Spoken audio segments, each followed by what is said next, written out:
So, can everybody? Oh, there we go. Everyone should be able to see my screen. I'll just check that that's the case. If I can get this to cooperate. Yeah, brill. So, thanks very much for coming, everybody. This session, as it says helpfully on the screen, is getting interview ready, and that's what we're going to be talking about today.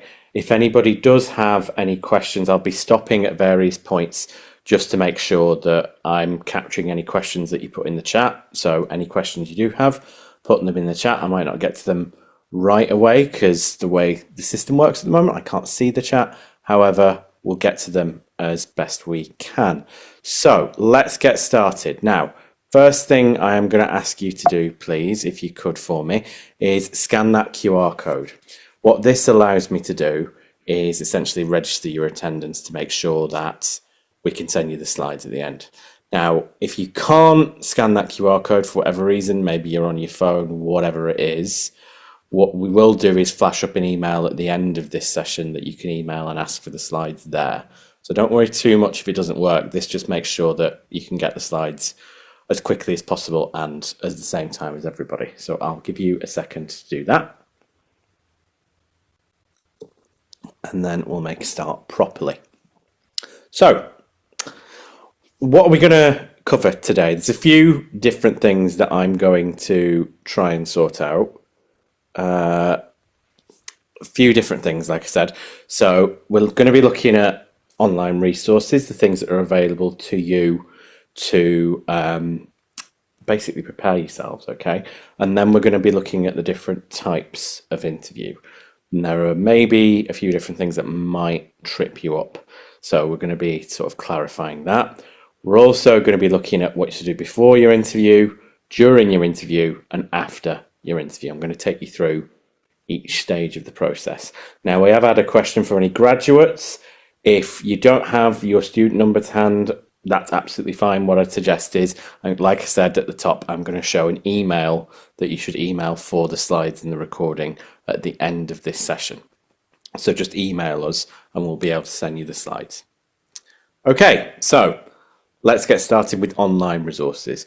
The first thing that I would always suggest you do is look at our website. This is where all of the resources that we have and external to the university that we're aware of go.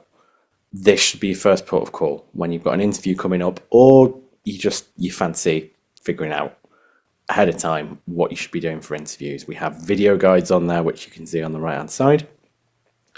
And you can also, through this website and through on Career Connect, you can book what's called an interview sim or an interview simulation. This is basically a full mock interview. It's a type of appointment that you can book. You need to upload a job description for these, and we generally suggest that you only book them when you actually have an interview coming up, but it's practice, right? Interviews are one of the things that really you need practice as much as you can to get better at them. I would always suggest get that interview sim in if you can. Even if you don't necessarily have one coming up this semester, it's always useful to get that practice into the sort of job you want, to tailor it to that job. We give you feedback in that appointment then and there, and it's a really valuable experience. So really would suggest you make use of that. Oh, what's going on? Sorry about that. So now, this is the question I like to ask. What's the worst thing about interviews? You're all going to have your own suggestions whenever we ask this. These are some of the things that come up a lot, right? Depending on the type of interview, it might be talking to a camera. If it's a video interview, it might be similarly that countdown timer if it's a video interview. It might be unexpected questions. The one on the bottom left is one of my favorites. Tell us a bit about yourself. All these things can be really challenging. And one of my goals in this session is to try and get you all to reframe an interview in your mind. Because it's very easy to think that you don't have any power in this situation, right? You're coming up, you're trying to convince people basically that you are worthwhile for the job. And that can be daunting, and I completely get it. But reframe it in your mind and try and think that you're not just having to convince them. That is part of this process. But they are also in this process having to convince you that you actually want to work there. You have some power in this situation. So think about that, and think about, instead of this just being a process where you have to convince them, what do you need to find out? What do you need to see from this organization, from these people who are interviewing you and probably going to be managing you at some point, that is going to make you want to work there, that's going to make you want to work for them? If you can reframe it in your mind, and that'll help you think, what questions do I need to ask at the end of this process, which I'll be talking about towards the end of the session. But it can put you in a different frame of mind. It's almost like a fact-finding exercise. And that can take the nerves out a bit, because obviously interviews, it can be quite a nerve-wracking experience. And that reframing is the first step to sort of getting control of those for a lot of people. Okay. Now, there are different types of interview. Now, there's more than I've put on the screen, but these are the main ones that I'm going to sort of cover today. We've got video interviews, one-to-ones, which are probably the most common. It's the one that people think about most. There's the panel, which is the most common sort of graduate level interview, which I'll touch on. Then we've got telephone interviews, which are quite different from video interviews, which I'll touch on in a minute, and the group interview. Okay, these are the things that you might come up against as a student or graduate. Now these three, they are basically the same. The only thing that will differ is the overall format. So a one-to-one is obviously you're just one person who's interviewing you, whereas it might be a panel. This is what we see more often than not. This is where it's one graduate interviewed by two, maybe three people. Now, you wouldn't approach that any differently, but this is just something to be aware of, right? You don't want to prepare for an interview, come to on the day and realize you only thought it was going to be one person interviewing you and it turns out to be three, and that can throw you off a bit. But like I say, it's not meant to throw you, and you would prepare for it in exactly the same way. Just be aware that you might have a panel come to interview you and they'll each ask maybe two, maybe three questions each. And then the telephone or Skype interview, or it might be done over Teams or Zoom. This is no different from a one-to-one or a panel interview, just that it's conducted digitally. Okay, so those are the most basic. These two are slightly different. The video interview is becoming more and more popular. This is an interview where you log into a platform usually that the organization hosts, and you'll have a set amount of time. The question, whatever it is you're expected to answer, will flash up on the screen, and you'll have to record an answer to that question. You wouldn't actually approach it any differently than any of the others, and all the stuff that I'm going to be talking about today is perfectly relevant for a video interview. That is just something to be wary of, because it can throw a lot of people. And when most people say video interview, what they mean is an interview over Zoom. And that's not what actually a video interview is. So when you are invited for a video interview, just be aware this is probably what they mean, or what you're going to come up against. And then there's the group interview. Now, this isn't very common for graduate level roles. It's more common for much more senior level roles. So you don't need to worry about it too much. But this is where there'll be a panel and then a group of candidates, and it's almost like a group discussion as an interview. Now, like I say, you don't need to worry too much about that. I've not actually seen a group interview for a graduate level role so far. What you might come up against is an assessment centre, where you might have a group task, you might have a presentation to give, all that sort of stuff. I'm not going to be able to cover that side of the process today, but we will have assessment centres running throughout semester 2, practice assessment centres that is. So keep an eye out for those if that's something that you either have coming up or you just want exposure to and you want to practice. Okay. Now, a few things to think about, and like I said, I'm going to take you through each step of this process. So before your interview, there are a few things that I want you guys to get into the habit of doing. This is your strategy. This is your first step. And these are the things you need to be looking at. First one, fairly obvious, research the company. But when I say that, I want you to do a little bit more than just look at their website. That is part of it. That may be your starting point. But use other resources, things like Glassdoor. For those of you who aren't aware of it, Glassdoor is a website where people can review an employer, what it's like to work there, but they can also share details on what the actual recruitment process, the interview process is like. That can be really helpful. Looking at things like their social media, their Facebook, Instagram, LinkedIn, maybe even TikTok if they've got it. What are they interested in at the moment? What are they talking about? All of that can be really helpful when it comes to preparing for interview. Have they got any campaigns running at the moment, as an example? Have they launched a new product or service or whatever it is? That is really useful background knowledge. Next, this is going to sound basic, but I want you to actually read the job description in detail. One of the questions that can get asked, and it always throws people, is what do you understand the actual job to be? What do you think of the job? That throws people because they do a lot of research about the company. They don't do so much research about the role. They might look at what they're going to be asked, but beyond that, they might not talk about it or look at it. This is important because it'll give you a grounding of what the actual job is. And because of that, help you predict the questions a bit more. Not just what they ask, but how they might ask it. The sort of scenarios or the way they might phrase a question towards this specific job. A few other basic things. Do you know how to get there? Do you know where you're going? Can you get there within good time? Do you know what your public transport route is? All that sort of stuff. Like I say, basic, but you don't want to get there flustered because you're worried you're going to be late or whatever it might be. Just make sure you can get there and you know exactly where you're going. Try and be as early as possible as well.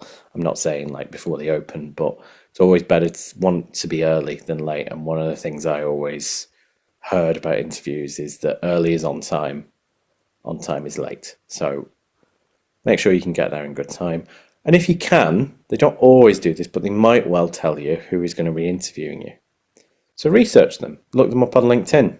Don't have to connect with them, but you'll get a sense of where they've come from, what their actual job is. Are they actually doing the job? Are they the hiring manager? Are they someone from another team completely? It'll give you that sort of idea. And it can be really useful.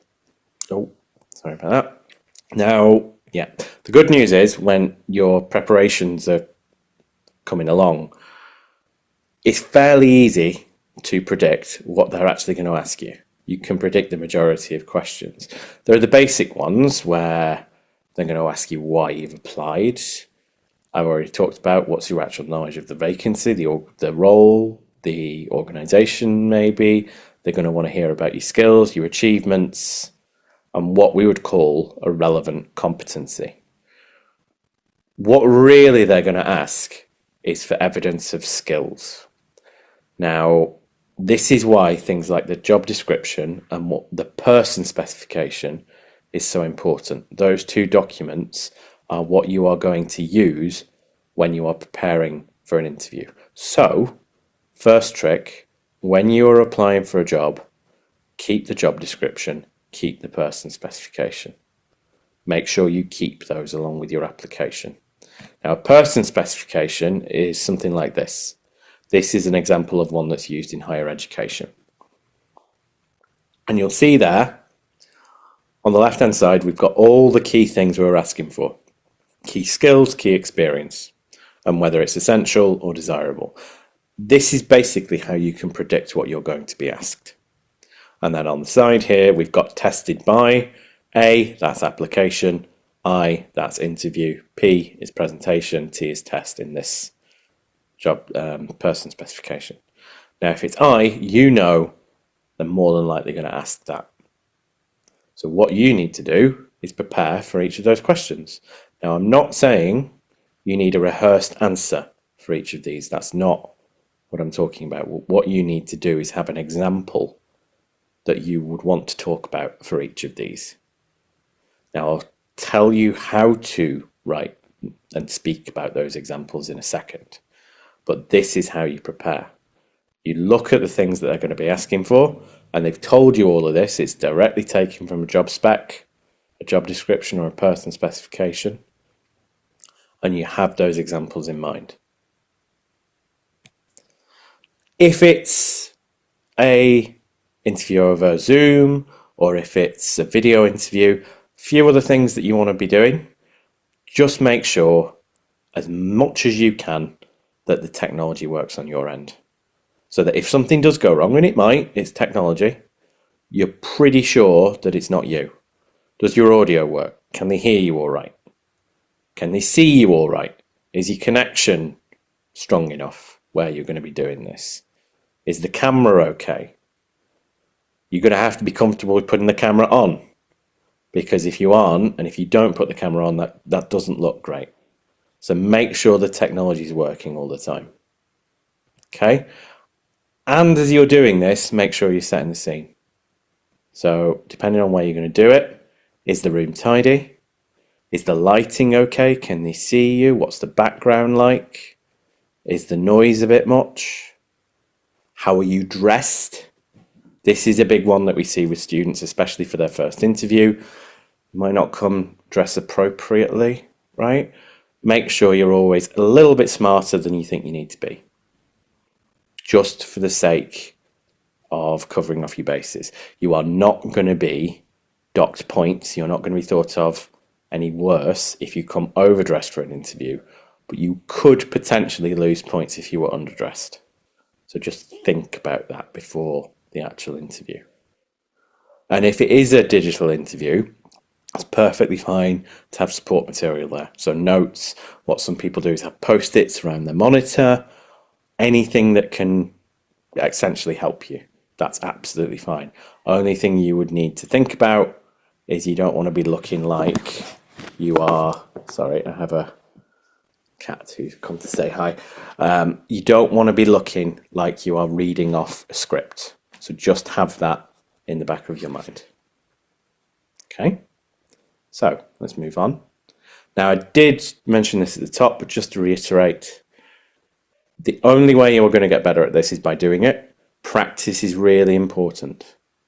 So definitely book an interview sim if you have one coming up. That mock interview is invaluable. But even if you don't have one coming up this semester, it can be helpful just to get that practice in. The more practice you get at this, the better. And the reality is most people aren't great at their first interview. That is fine.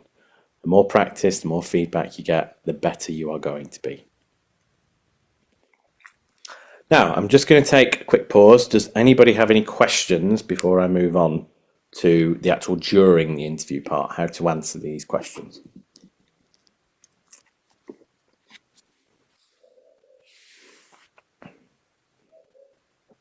Okay. I'm going to take that as a no so far. All right. Now, during your interview. So it's all very well. You've done your prep. Let's imagine you've got an interview coming up. You've done your preparation.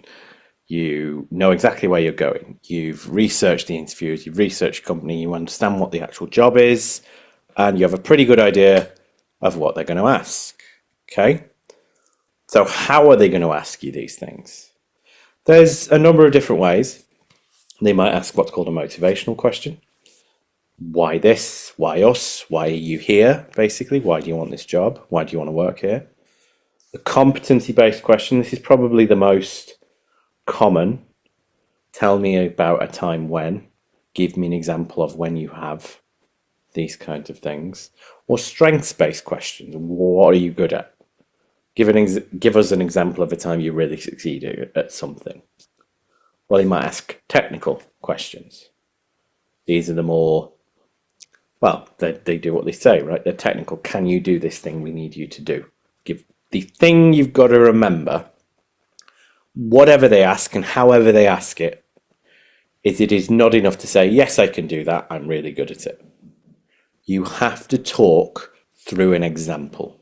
You have to give an example of when you have demonstrated that skill, that strength, whatever it is.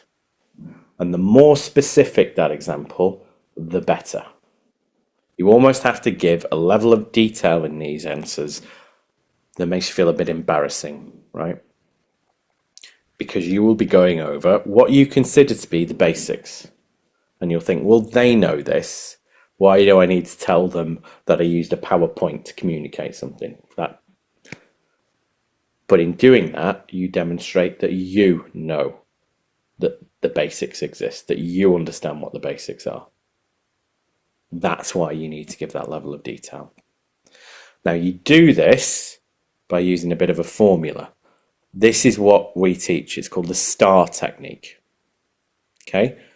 Just a simple acronym, and it's dead easy to remember. You've got situation. What were the circumstances? What were you doing? What were you doing when you were using this skill or this strength? And then the task, what you were trying to achieve, what was the goal. Now those two things can be a sentence. You don't need masses there. You're just setting the scene. Then the action, what you did, but also how you did it. This is where that detail comes in. People are really good at telling me what they did. That's fairly easy for most people. But then the how they did that, that's where people leave it out. And I will demonstrate how you do that in a second. And then the result. What happened as a result of what you did? And that is where you stop talking. It is very, very easy when you are giving these answers to just talk and talk and talk and not know how to finish. Once you've given the result, that's your cue to stop talking. And the way this will be structured, the situation, the task, that's like I say, that's setting the scene. That can be a sentence. The action and the result, that's where the bulk of your question, your answer is going to be. So this is how you divide it up. Okay. Now, what will happen for each of your answers is that you will actually get a score. This is how it works. For each answer that you are asked, and it might be 6, 8, whatever, you'll get a score. I've used 0 to 3 here. It might be 0 to 5, 0 to 10. Doesn't really matter. But imagine that you are the interviewer here. And this is what you've asked. You've asked a competency-based question. Give me an example of a time when you've worked well as part of a team. And this is what you've got. Fairly basic. I play football twice a week as part of a county team. We've won 6 out of 8 matches this season. What would you give it? If 0 is no evidence and 3 is a detailed account, what do you think you would give that?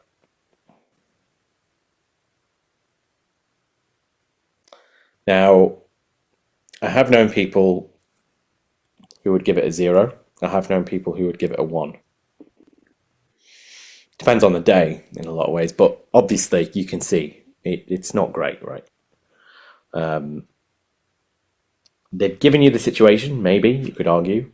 They've given you a result, but as far as I can tell, there's no connection between those two sentences. And for all I know, they could have been on the bench for the matches that they won and the direct cause of the matches that they lost. There's no understanding there that they know what it is to be part of a team.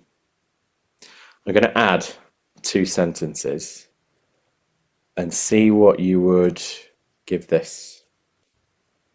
So during matches, I listen to teammates for instructions and pay attention to anticipate their next moves. I communicate with the coach about how I could play better, share ideas with the rest of the team. What do you think this would get? Is this still a 1? Is it a 2? Maybe higher?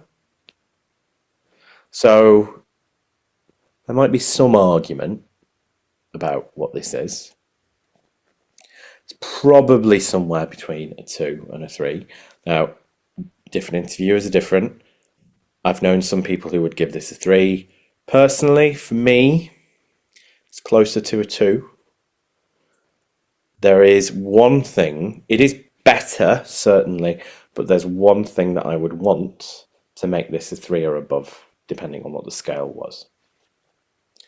I'd want a specific match. So this would be setting the scene. This would be your situation and task. Then one specific match, we were playing against X team and we were down by 2 goals or whatever it was. At half time, I talked with my team. I suggested these ideas at half time. This is what we did. This is the plan that we put into action. This is how I contributed to that action plan. And the result was we won a match, as an example. This is the level of detail we need. All the way through, and this is going to take some practice, but all the way through you need to think, am I being specific enough? Am I showing them that I actually understand what I'm talking about? That's what we're after. Okay? Now, what I'm going to do to really sort of hammer this point home, we've got some examples from actual students here. They are answering the question, give me an example of a time you've demonstrated strong communication skills. And I've got 3 examples here.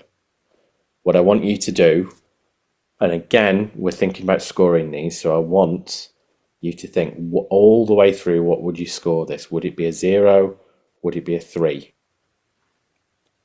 Communication is vital to my current role as a volunteer coordinator with Rotary, and I routinely communicate with people across the organization on a daily basis. I am always clear and concise in my communication style and make sure that I am understood by those I am communicating with. Whatever channel I am using, whether it is email, instant message, or face-to-face, I make sure I am respectful and use appropriate language. Okay, that was Pauline. Let's see. I'm going to ask, actually, answers in the chat. What would you give it? Okay, so we've got...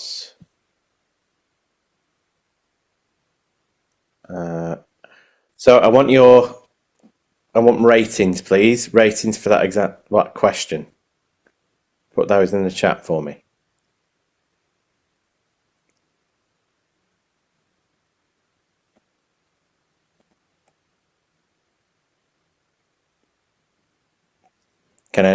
So we've got a 2. So you think it's sort of halfway between 1 and 3. All right.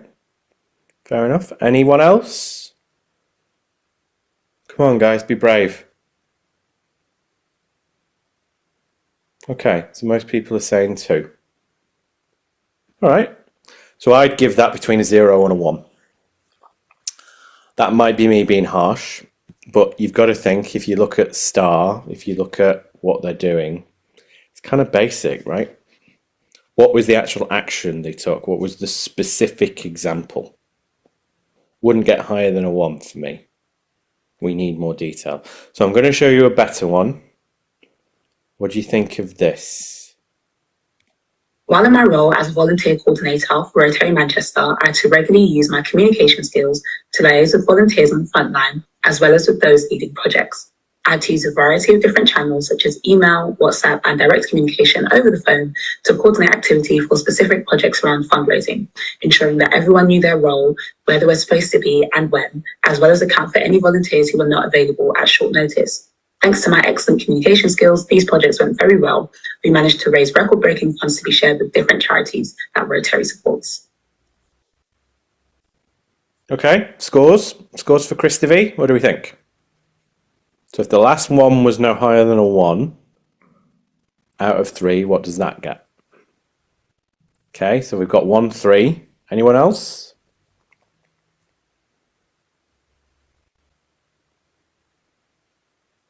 People are saying 3. All right. Okay, I'm going to come off as horrible here. So that's no higher than a 2 for me. And there's a very specific reason. If I were to say to you, what is the example that Christopher is giving, the only thing you could say is, it's when she's a volunteer at Rotary. All right, but what's she done? It's better. It's definitely better. I am not saying this is a bad example by any means, but it's not specific enough.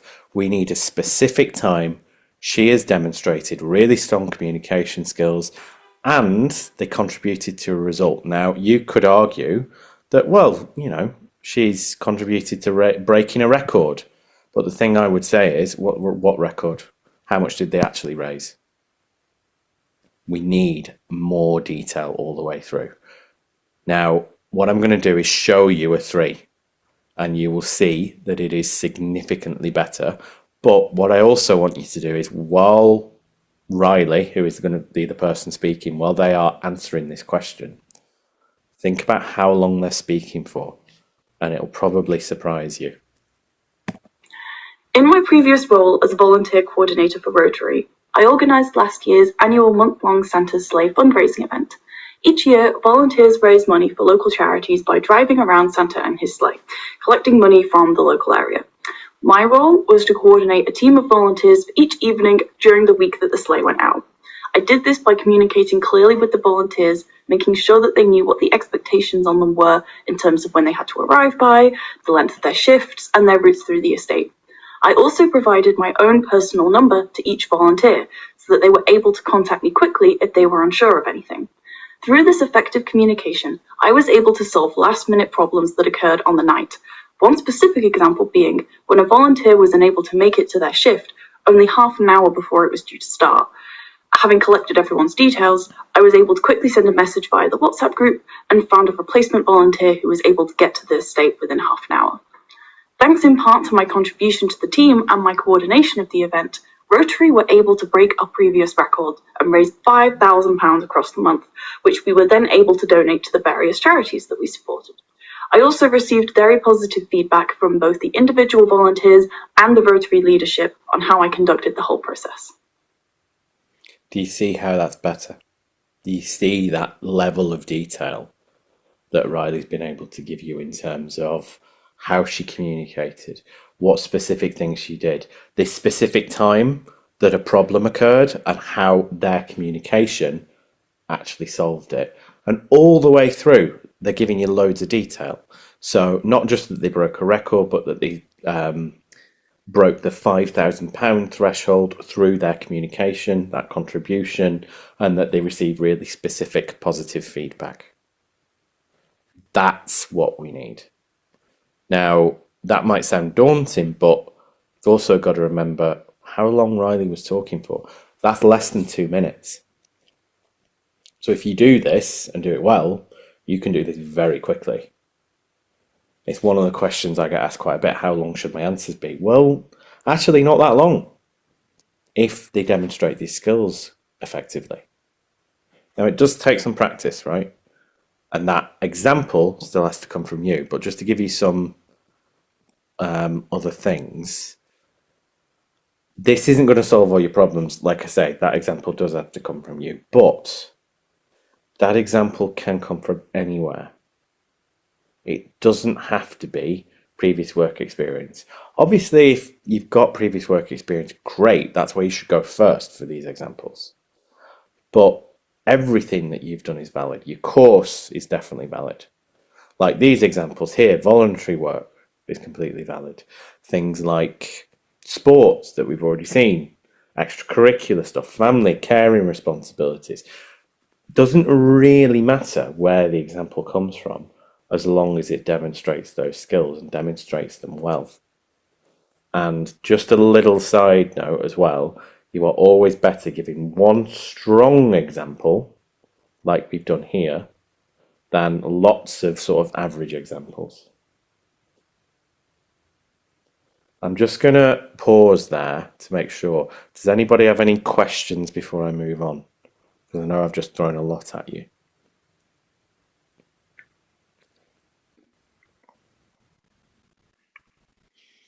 I've seen we've got some questions from people who joined late. Sorry, where is it? So, you will be able to get the PowerPoint. It said at the top. I'm going to put a email address on towards the end of the session. All you need to do is email us and we'll be able to send you the slides. Okay. So I'll move on then. So, You might come up against a question that you can't answer for whatever reason. It might be as simple as, have you ever used Matrix Working, or have you ever used X software? Thing I'd always say is, look, be honest. Don't bluff, because it's always going to come off. They'll know. Just say, no, sorry, I've never done that. And that's fine. I've known lots of people that have said that exact thing in an interview and still got the job. Don't worry too much. It's absolutely fine to take your time. It's perfectly reasonable to say, can we come back to that later? Something like that. Could we tackle that question later? And you're absolutely fine to bring notes. And just make sure that when you're referring to them, can I just look at my notes just to check through? The thing I'd always say about things like, it's okay to pause, it's okay to take time. I guarantee you that any pause you take is going to seem much longer to you than the person listening to you. I actually do an experiment with my interns occasionally whereby I make them pause for a minute while they are speaking when they're giving a presentation or similar. None of them ever make it beyond 15 seconds because it seems so long to them. And it seems much longer to you than it does to the person listening. So don't worry too much about things like pausing, taking your time. Maybe suggesting something like this. This is a really good one. If you can't think of an example for a specific question, you can just say, a specific example doesn't come to mind, but something I have done is this that demonstrates the skill in a similar way. Or here is how I would do that. So there are things that you can do if you don't know the answer. Just don't be afraid to rely on these. Don't make it up, because you'll get yourself in a rabbit hole. You'll try and make something up and it'll seem to be going okay, and then they might ask a follow-up question and then it completely falls apart. So instead, do something like this. Okay? Now, we are sort of drawing to the close, coming to the end. A couple of things that I want you guys to remember before we finish. Even in the interview, it can be a good idea to take notes. It's very common for people to forget the question halfway through answering it. Or maybe there are two parts to a question and they only answer one. A really good way to do this, a good practice, is to write the actual question down and then refer back to it later. Can be a good memory aid in a lot of ways. Coming in with your own notes, I've already talked about that. That's absolutely fine to do as well. Already touched on this, but take your time. You do not have to be rushing through this.